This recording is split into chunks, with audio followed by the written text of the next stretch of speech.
Exorcisme de Léon XIII. Nous avons ici la croix de Saint-Benoît et un peu d'eau bénite.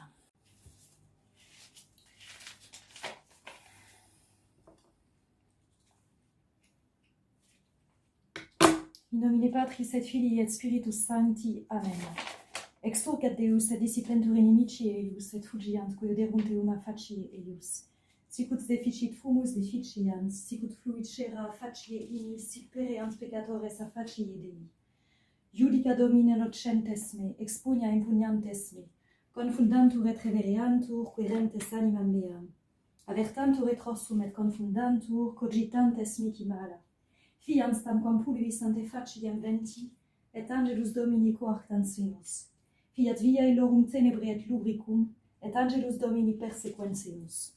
Quoniam gratis absconderunt mihi in territum lacui sui, super vacue expuraverunt animam meam. Veniat illi laqueusque miniorat, et captio quam abscondit apprehendat eum, et in laqueum cadat in ipsum. Anima autem mea exultabit in Domino, et delectabitur super salutari sui. Gloria Patri et Filio et Spiritui Sancto, sicut erat in principio et nunc et semper et in saecula saeculorum. Amen. Prière à Saint Michel Archange. Princeps gloriosissime, celestis militiae Sancte Michael Arcangeli, defende nos in prelio et colludatione, que nobis est adversus principas et potestates, adversus mundi rectores tenebrarum arum in contra spiritualia nequitiae in celestibus.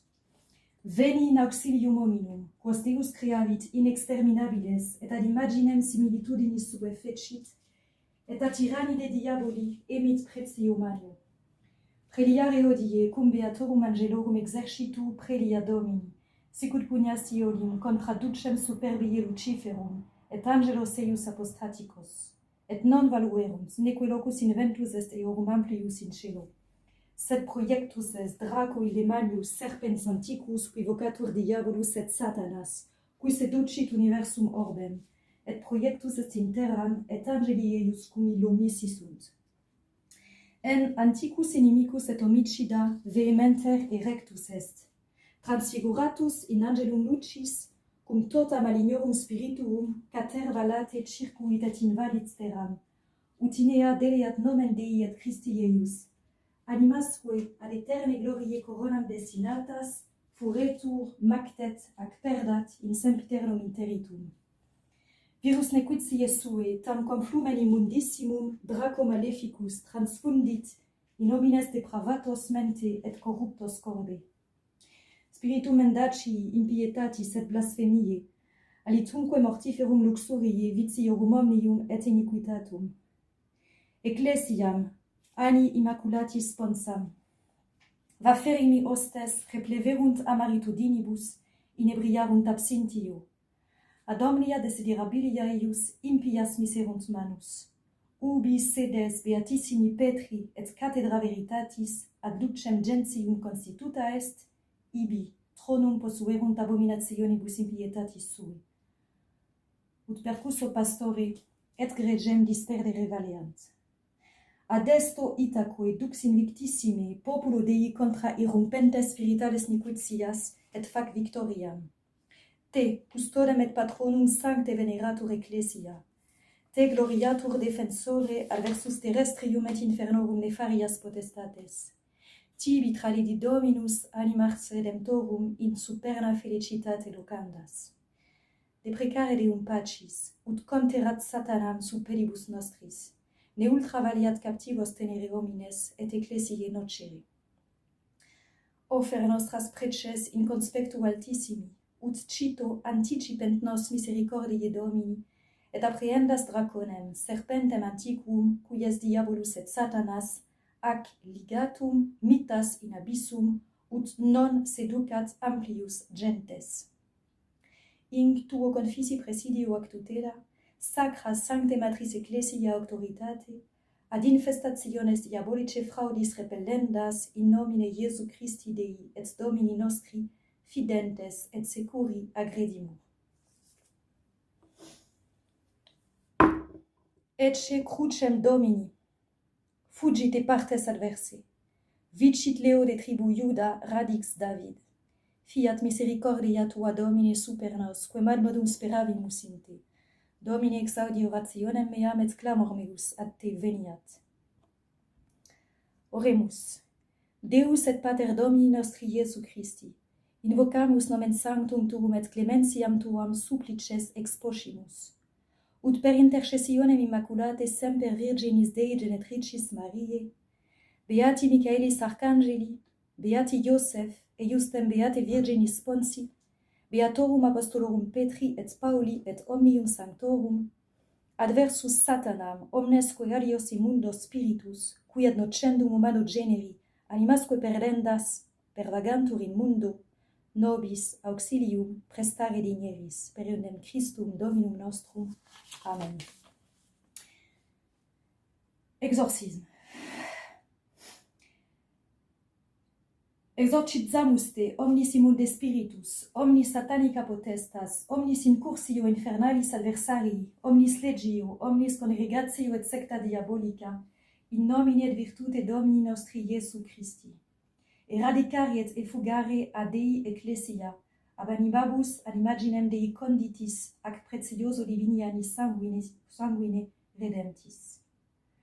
Non ultra audeas serpens calidissime decipere humanum genus, Dei Ecclesiam persequi, ac Dei electos excutere et cribrare sicut triticum. Imperat tibi Deus altissimus, cui in magna tua superbia te similem aberia duc presumis, qui omnes homines vult salvos fieri, et ad anitionem veritatis venire. Imperat tibi Deus Pater, imperat tibi Deus Filius, imperat tibi Deus Spiritus Sanctus, imperat tibi Majestas Christi, eternum Dei verbum caro factum, cui pro salute generis nostri tua invidia perditi, humiliavit semet ipsum factus obediensus quod mortem. Cui ecclesiam suam edificavit supra firmam Petram, et portas inferi adversus eam nunquam esse prevalituras edixit. Cum ea ipse per mansurus omnibus diebus utsque ad consumationem seculi. Imperat tibi sacramentum crucis, omniumque Christiane fidei martiorum virtus. Imperat tibi excelsa Dei Genetris Virgo Maria, que superbissimum caput tuum, a primo instanti immaculate sue conceptionis, in sua humilitate contribit. Imperat tibi fides sanctorum apostolorum Petri et Pauli, et ceterorum apostolorum. Imperat tibi martyrum sanguis, ac pia sanctorum et sanctorum omnium intercessio.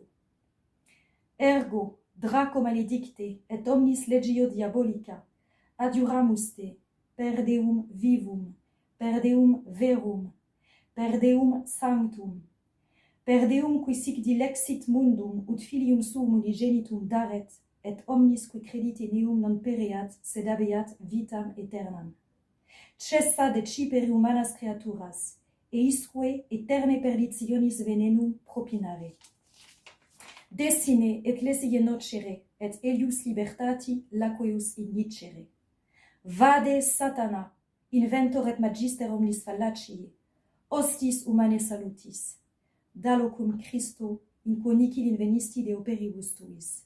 Da locum ecclesiae, uni, sancte, catholice et apostolice, quam Christus ipse acquisivit sanguine suo.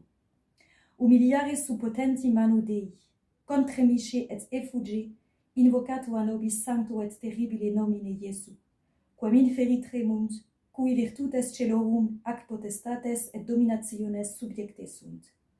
Quem cherubim et seraphim in defecis vocibus laudam dicentes, Sanctus, Sanctus, Sanctus Dominus Deus Sabaoth.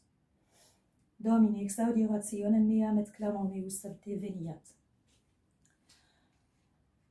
Oremus. Deus celi, Deus terre, Deus angelorum, Deus arcangelorum, Deus patriarcharum, Deus prophetarum, Deus apostolorum, Deus martyrum, Deus confessorum, Deus virginum, Deus qui potestatem habes donare vitam post mortem requiem post laborem. Quia non est Deus praeterte, nec esse potes nisi tu creatur omnium visibilium et invisibilium, cuius regni non erit finis.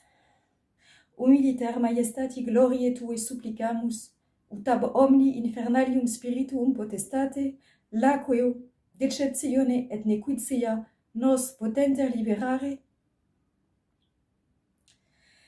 et incolumes custodire digniris per Christum Dominum nostrum. Amen. Ab insidiis diaboli libera nos Domine, ut ecclesiam Tuam secura tibi facias libertate servire, te rogamus audinos. Ut inimicos sancte ecclesiae humiliare digneris, te rogamus audinos. Prenons de l'eau bénite.